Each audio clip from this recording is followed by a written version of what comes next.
What's up, guys, and welcome to Feline Films and Animation. He's Corey. Hey, Calvin. Sorry about that, guys. Well, we got 3 more animated Scooby-Doo movies we're going to review today. The last 3 so far. Yeah. We're reviewing the last 3 animated movies. At least the most current one. I just said that. Well, I am reiterating it. Okay. Because I am excited. No, I am excited because we are done with the last 3 animated movies. Oh, yes. These were hard to get through. Oh, man. Not only because they were terrible, but because they were also some of the longest ones. Yeah. And if they weren't, they certainly felt it. Oh, yes. Today we're reviewing Big Top Scooby-Doo, Scooby-Doo and the Mask of the Blue Falcon, and Scooby-Doo Stage Fright. Big Top Scooby-Doo. It starts out with the gang on vacation again. Mm-hmm. They're always on vacation. Yeah. Always. Never actually seen them working. I mean, they just so happen to stumble onto this mystery while on vacation. In Atlantic City. Yeah. Okay. Sure. The whole beginning seems to be like a, not the whole beginning, but when they get to Atlantic City, they're like, it's the most fun place in America. And they're trying to sell it, and they're like, oh yeah, then there's gang violence. Yeah. So you made a joke about gang violence? Really? Yep. Well, so they arrive at Atlantic City, and they're there to have fun. So what's the most fun thing they can do in Atlantic City? That's right, go to the circus. Yeah, because when I think of fun, I think of the circus where there's clowns and evil things. Evil things and animal abuse. Yeah. But, hey, you know, there's some people who get enjoyment out of the circus, so why not? Well, it turns out the circus is closed, so they do a little, breaking and entering to see what's going on. Exactly. For no reason. Let's go see. Hey, the door's unlocked. And it turns out that the circus is being followed by a band of, well, no, it's not a band, by a werewolf. Mm-hmm. Who has been following them and been stealing jewels in every city they come to. Yeah. So the gang decides to pretend that they're Circus performers. to try and figure out who is the werewolf Mm-hmm. and solve the mystery. Is the basic gist of it, and we have you have the side attempted humor of the gang being different circus performers and their interactions with other people.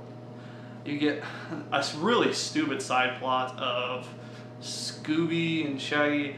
Scooby's able to do all these tricks. Yeah. And since he is a dog, everyone assumes that Shaggy trained him. Mm-hmm. Which Shaggy is like, yeah, I did it, I'm amazing. And Scooby's like, what about me? Which for me, that wasn't them. Mm-hmm. It wasn't them at all. They're a partnership. Yeah. And, you know, Shaggy being taken over by greed just doesn't seem like him. Yeah, and then Scooby getting rather jealous and sulking. Mm-hmm. And almost to the point where they aren't friends anymore, pretty much. Like, Scooby just gives him the cold shoulder. Yeah. Throughout most of this film. Yep.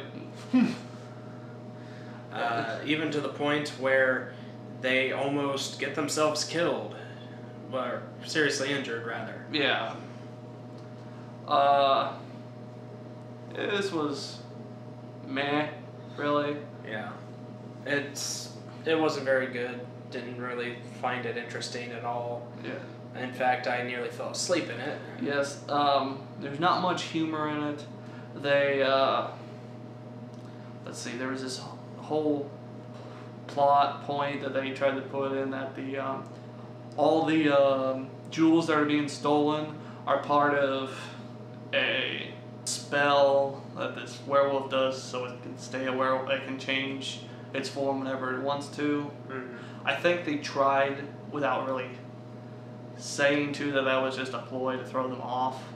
But then why did all the this is an old book, why did all the jewels match? It didn't make much sense. Plot points were weird. It did the whole two bad guys again. Yeah. This one, I thought it did do that a little better. Mm-hmm. The second bad guy had the game tricked for a good while. Mm-hmm. I thought that was neat. But it was, the whole thing's more of a hot mess than anything. Yeah, very forgettable. Yes. Yeah, I didn't get much enjoyment from this one. No. What would you give it out of 10? It did have some stuff I thought was okay. Mm-hmm. The bad guy actually being able to trick the game for a while. Some of the humor was slightly funny, but not very much. Mm-hmm. I give it a 4. Okay. How about you? Yeah, I'll make you at a 4. I mean, it's not great, but it's not it's definitely not the worst. Yes. We'll get to those two in a minute. So let's move on to Scooby-Doo, Mask of the Blue Falcon. This one follows Scooby and the gang. They go to basically a Comic-Con. Yeah, they go to this huge Comic-Con. It's like Comic-Palooza. Yeah. A weird name. Which they stole from Vampire Palooza from 2 movies ago. Yeah. Which basically features nothing but Hanna-Barbera characters throughout the entire Comic-Con. Which, I see that as a double-edged sword. I say that because the older generation that grew up with all these, they'll see the references. They'll be like, "Oh my gosh, I love that character! Oh, hey, that's him!" They even show some characters from the last couple movies. Yeah. And that is great. But the problem I have with that is, a lot of them that would actually see the references won't watch this movie. This movie is aimed at kids. Yeah. Younger kids. None of them will recognize any of those characters at all. Mm-hmm. I don't even think Boomerang shows half of them anymore. Unfortunate, but true. So, why have them in there at all? Your target audience won't know them. And I mean, they go to the depths of Hanna-Barbera hell. Oh yeah, They put in references to even the most bizarre shows. I mean, you've got everything from Space Ghost to Young Frankenstein. Captain Caveman. Hell, even the Top Cat. Yeah, I mean, all sorts of them. Nearly all of them are mentioned. Yeah. The only one I didn't see was Fane Face. Anyway, and this one has Blue Falcon. There's Shaggy and Scooby are such big fans of Blue Falcon. They watch the TV show. Grew up with comic books, and they're there, and they see the original Blue Falcon, and they're all excited to get his autograph and meet him.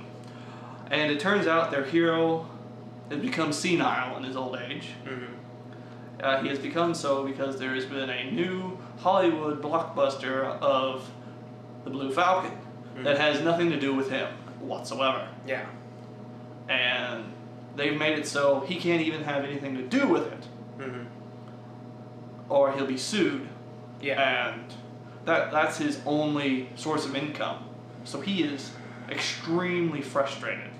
At a premiere of the new Blue Falcon, one of the Blue Falcon's enemies, Mr. Hyde, appears and starts attacking the convention. Yeah. And it's up to Scooby-Doo and Shaggy to show that it is not the original original Blue Falcon who is at fault. Yeah. And figure out who is the actual Mr. Hyde. Yep. So, what'd you think of Mask of the Blue Falcon? I'll be brutally honest. I didn't like it. Let me list the reasons. Let me count the ways. Oh yes. Velma. I'll start right out with that. Velma. And I completely agree with whatever he says, just starting off. Her character for this one.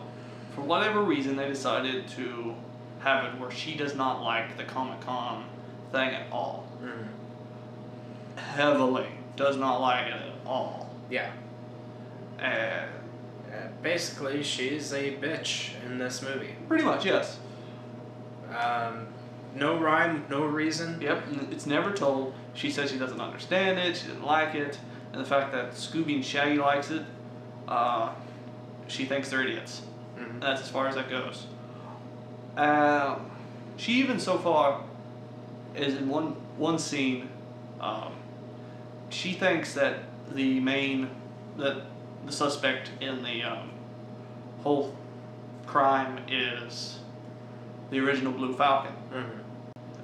He looks like he's a suspect, and that's all she cares about. Yeah. Scooby and Shaggy, they do some sleuthing of their own, and they do some decent research, and they find some actual evidence. And they get completely blown off by the entire gang. Yes. Especially Velma. She goes so far as to get backstage passes so they're out of the way. I'm sorry, that's not Velma. That's not Velma. It is true that this was their hero. And that they don't want him to be it. I understand that. It turns out that they were right and he wasn't it. But there's nothing like, we're sorry, we assumed the worst. Yeah. We saw we didn't listen to you. They weren't right either. But the gang just zeroed in on this one guy, not taking into effect that he was a pawn himself. Other than the usual, uninteresting plot, none of the jokes really worked. I will say this, it was neat seeing a lot of characters that I grew up with. Yes, and I am finding them in the background. I was like, oh my gosh, there's a picture of so-and-so. Hey, look over there. Oh my, there's a balloon that looks just like the one character's face. Yeah. All sorts. I mean, there's a lot of cookies in this. Yes, a ton of them. But that should never be like a main focus. Because I was focusing more on finding the characters than I was on actual story. I didn't care about the actual story. Blue Falcon and Dynamite. Dynamite is not in this film. No, not at all. Zero.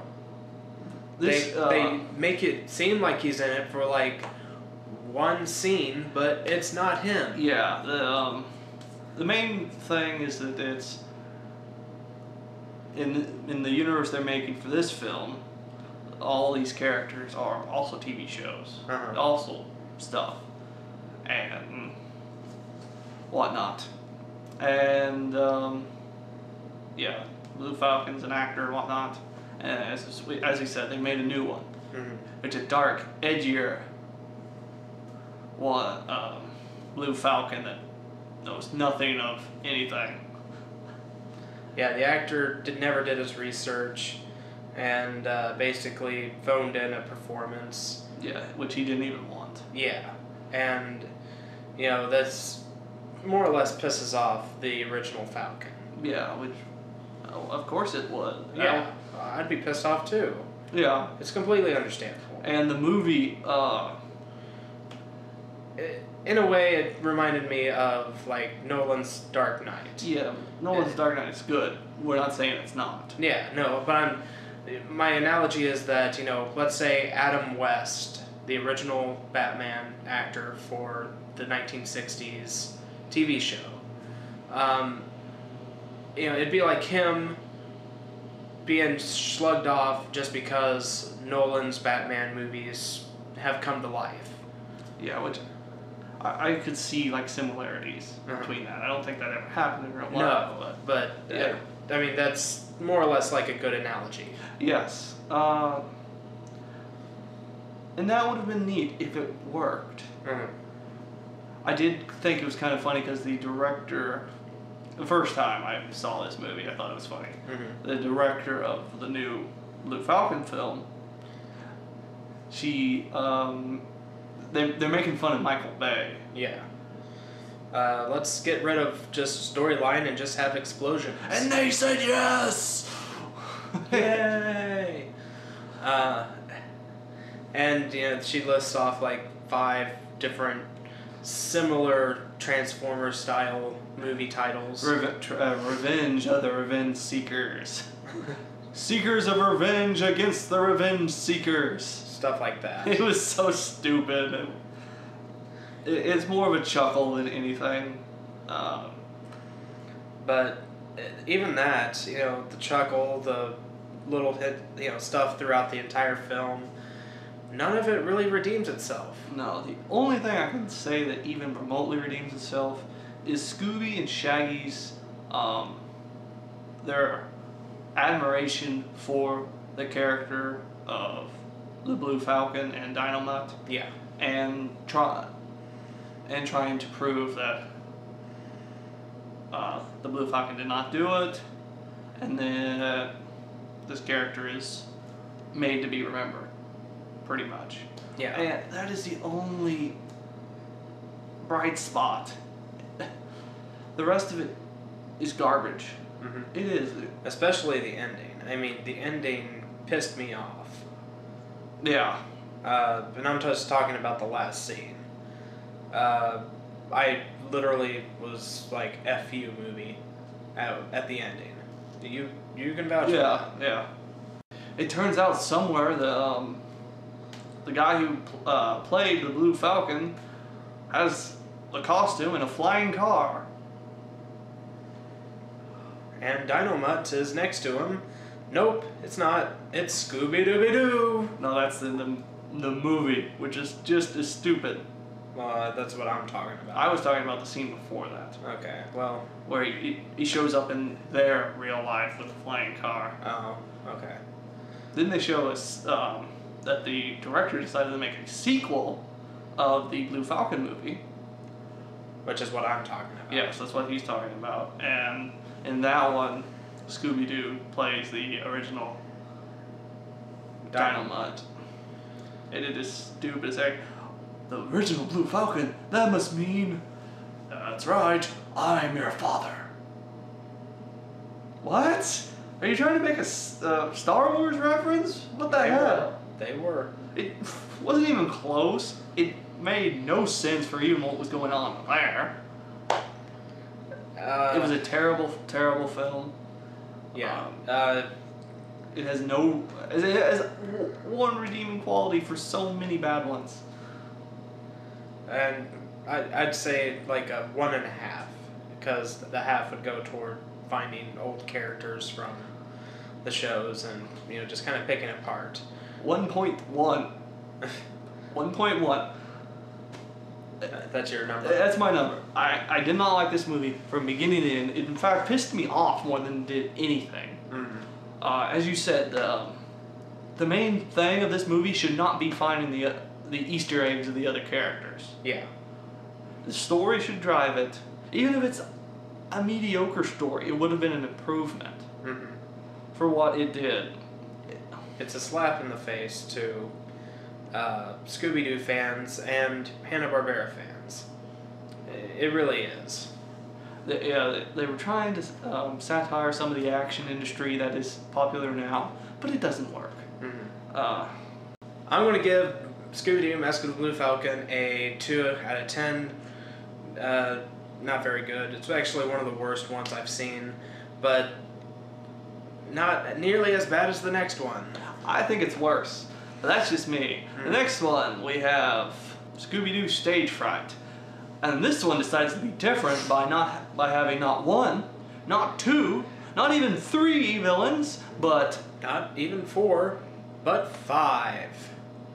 5 freaking villains. Whose main reason for doing it is summed up in 2 sentences each. Yep. And frankly, they're all the same creature, monster thing, which makes no sense, but let's just go with it. Yep. Basically, the story is that Daphne and Fred are in this talent competition, similar to America's Got Talent. Yes. That's what it is. It's called Talent Search or Talent Star. Yeah, Talent Star. And, you know, they get there, and there's this phantom that basically is saying this one girl has to win. Yes. And when they're all trying out for the rehearsals, things start happening, and 3 of them quit. Uh-huh. 3 of the finalists quit, so it's left down to Chrissy, Emma, and Fred and Daphne. yes, Fred and Daphne are a duo, and then Emma, she's a violinist, and Chrissy is a singer. yes, who sings the most inappropriate song for her age. Yeah, and not very good either. No, It's like nails on a chalkboard for me, but it wasn't that bad for me, but it was bad. I did think the violinist was very good, but the way they had it was weird. She's like classical, that's what, classical violinist, but she has a pyrotechnics thing, so it looks like Charlie Daniels. It's weird. It's like classical music, the fire! I'm confused, what's going on? And she and her family are the only likable characters, but they're too nice. yeah. That is the only quality, it's the only redeeming thing in the whole freaking movie, and it's not even that good. Yeah, all of the characters, with the exception of, I'd say, Scooby and Shaggy, are unlikable in their own special way. Yeah. That includes side characters, that includes Fred, Daphne, and Velma. That includes, you know, the villains, everybody in this freaking movie. I hated. Yes. A lot of it, they're doing the whole, kind of the back scene pageant, like Monster Moms or Pageant Moms or whatever the crap it is. Yeah. The despicable people that people like now. Uh, Why else would they get so many shows and last for so long? yeah. They're despicable. It's supposed to be funny, but it's not. Honestly, I mean, I wanted to just turn off the movie. I came very close. Yeah. Maybe another likable character is the original Phantom. Yeah. Slightly. Yeah, he didn't piss me off, but He was too upbeat. a little bit. And I didn't believe his backstory. He's been hiding underneath the... It was an old opera house. Uh-huh. That's been shut down for 30 years. Yes. He's been hiding there. He was born in the sewers, and all he's ever looked at himself in is a funhouse mirror. Yeah. So he thinks he's disfigured. So he dons a mask pretending to be the Phantom of the Opera. Yeah. And the only bad thing he ever did was, at one point in the 70s, they switched the opera house to a disco house, and he tore down their disco ball. Otherwise, he's been living in solitaire. Living off vending machine food, apparently. For 30 years. yeah.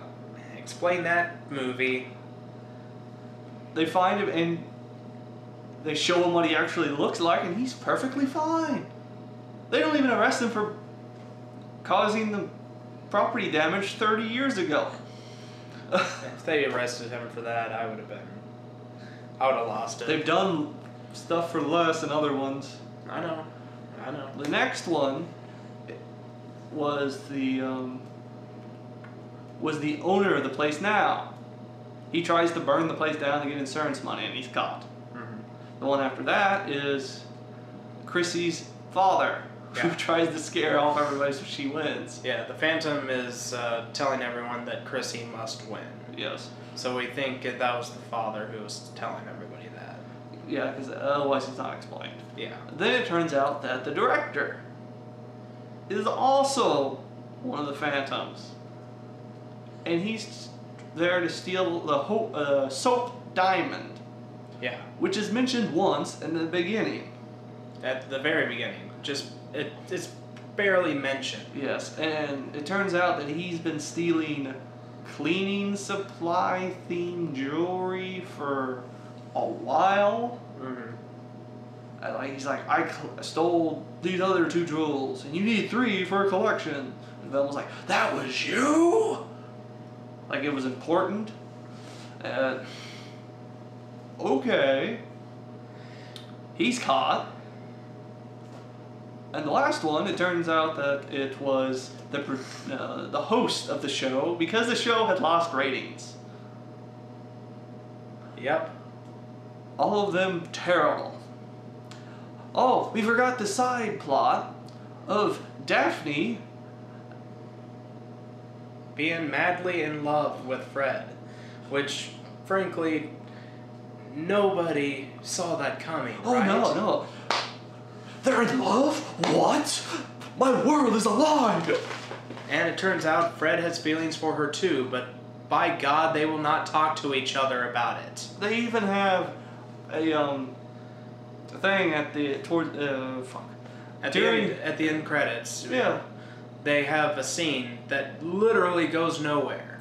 Yes, they go around like, well, oh, hey, look, there's a mystery over here. Let's go!